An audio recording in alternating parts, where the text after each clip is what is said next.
Hey everyone. As AI and ML developers, we're always trying to push the limits of what's possible with deep learning, right? Absolutely. Always searching for that next breakthrough. Well, get this. Diffusion models are making some serious waves, especially when it comes to image generation. Oh, yeah. They're really starting to turn heads, even outperforming GANs in certain areas. I know our listeners already have a good grasp of deep learning, so let's skip the 101 stuff and dive right into this fascinating research paper. Diffusion models beat GANs on image synthesis. It really highlights how diffusion models are changing the game. It's pretty incredible. You see, instead of that adversarial game that GANs play, diffusion models kind of flip the script. No. How so? They work by starting with pure noise, just a bunch of random pixels, and then they gradually denoise it step by step. So it's like taking a super blurry, static-filled picture Yeah. and slowly, methodically sharpening it until you get this crystal clear, recognizable image. Exactly. They keep refining it until they hit that target image. That's fascinating. But how do they train these models to denoise so effectively? Like, what's the secret sauce? Well, it's a bit clever, actually. They train the model to essentially reverse a process of adding noise step by step. So instead of trying to predict the entire image all at once, it just focuses on predicting the noise component at each time step. Ah, I see. So it's like breaking down this complex task of generating an image into these smaller, more manageable steps. Precisely. And that makes the training process a lot more stable and scalable. So no more wrestling with those finicky jans and all the headaches that come with adversarial training. You got it. It's a breath of fresh air for AI and ML developers, especially when you're working with really complex models and huge data sets. I can imagine that's got to be a huge time saver. Oh, absolutely. And the best part is the researchers didn't stop there. They really dug deep into the architecture of these diffusion models, tweaking and optimizing to get even better performance. I always love getting into the nuts and bolts of these things. What kind of architectural magic do they uncover? Well, one interesting finding was that wider networks were surprisingly more efficient. Wider. So you're saying bigger isn't always better, but wider might be? In this case, it seems so. They found that wider networks, even though they might not perform significantly better, they were just more efficient. Interesting. They also found that using multiple attention heads, like we see in those powerful transformer models, really boosted performance, especially when applied at different resolutions. That makes sense. It's like the model's able to zoom in and out, focus on different levels of detail within the image, right? Exactly. And they didn't stop there. They even played around with something called adaptive group normalization. Adaptive group normalization, now that's a mouthful. Yeah, well, it's all about giving the model more context to work with.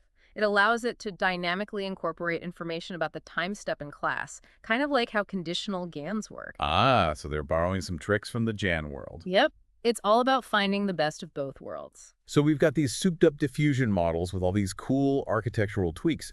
But there's one more thing in this research that really blew me away, this classifier guidance thing. Classifier guidance, yeah, it's like the secret weapon that gives diffusion models this incredible edge. It sounds almost too good to be true. It's pretty remarkable. So the idea is to use a pre-trained classifier to actually steer the entire diffusion process. Wait, hold on. We're using a classifier, something that's designed to recognize images, to actually guide the creation of new images. Yeah, it's a pretty wild concept, right? That's mind-blowing. It's like we're using what we know about image recognition to fuel image generation. Essentially, the gradients from this pre-trained classifier act like, guideposts, gently nudging the diffusion process towards generating images that fit a specific class. I see, I see. So it's adding this layer of control on top of the denoising process, making sure the model's on the right track, so to speak. Precisely. And what's even cooler is that we can actually scale these gradients.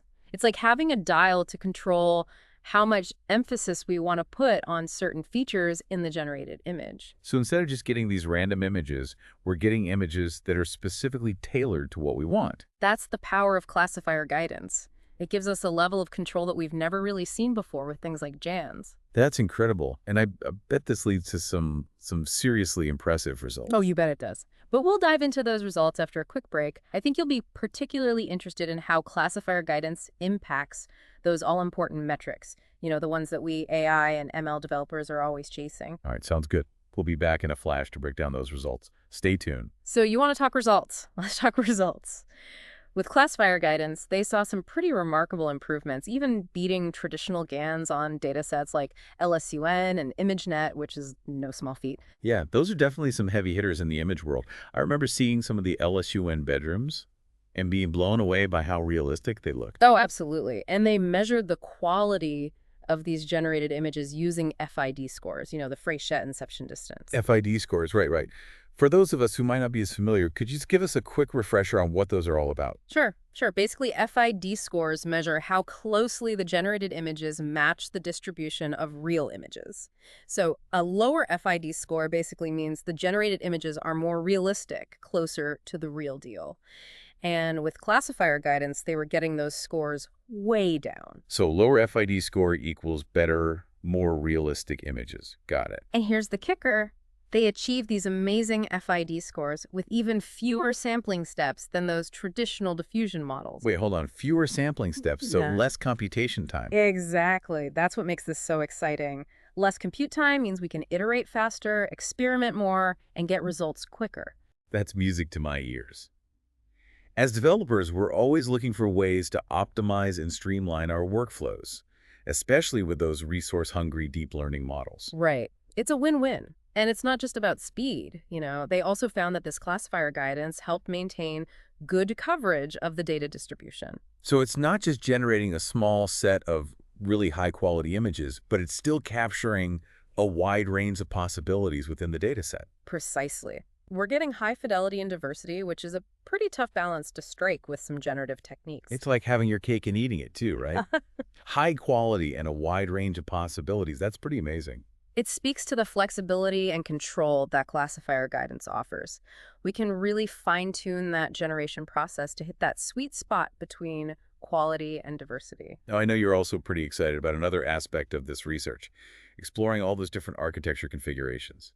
They didn't just settle for a basic model. They really dug deep into how the architecture affects performance. Oh, they went all out, testing different network depths and widths, different numbers of attention heads, even experimenting with different types of residual blocks. It was a really thorough investigation. Yeah, and that's where they stumbled upon that fascinating discovery about wider networks being more efficient, right?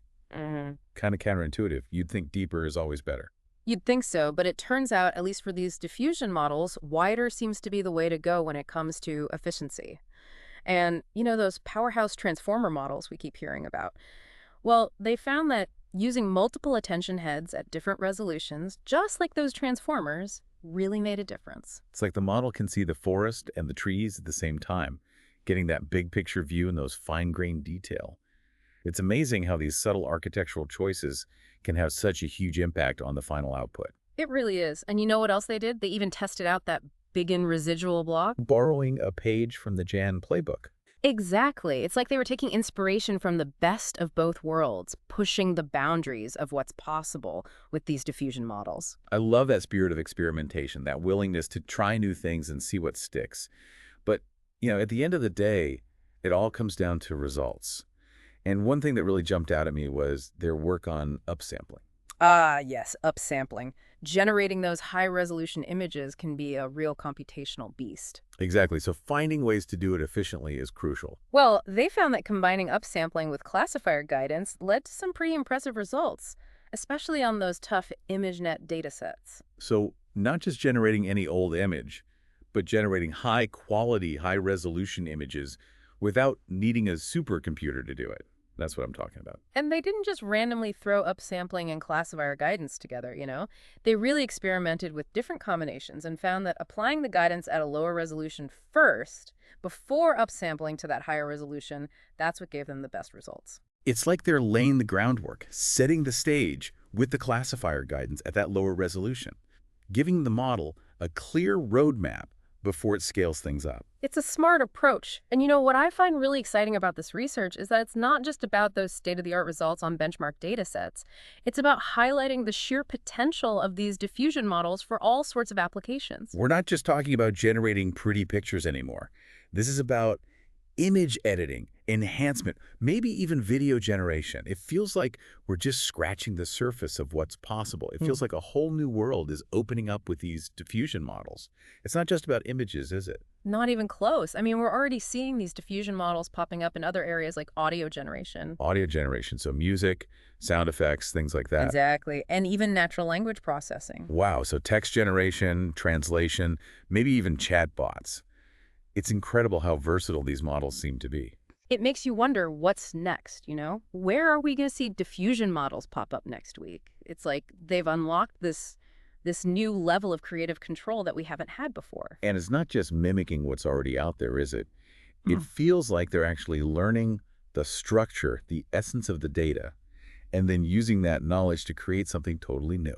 That's the exciting part. They're not just replicating, they're imagining new possibilities. It's like giving them a set of building blocks and then they're going off script, building their own unique structures. We're not just talking about generating photorealistic images anymore, right? Yeah. This is about pushing the boundaries, creating images that could spark entirely new ideas, new possibilities. And that's what makes it so exciting for us as AI and ML developers. We've got these powerful tools and we're just starting to figure out what they can really do.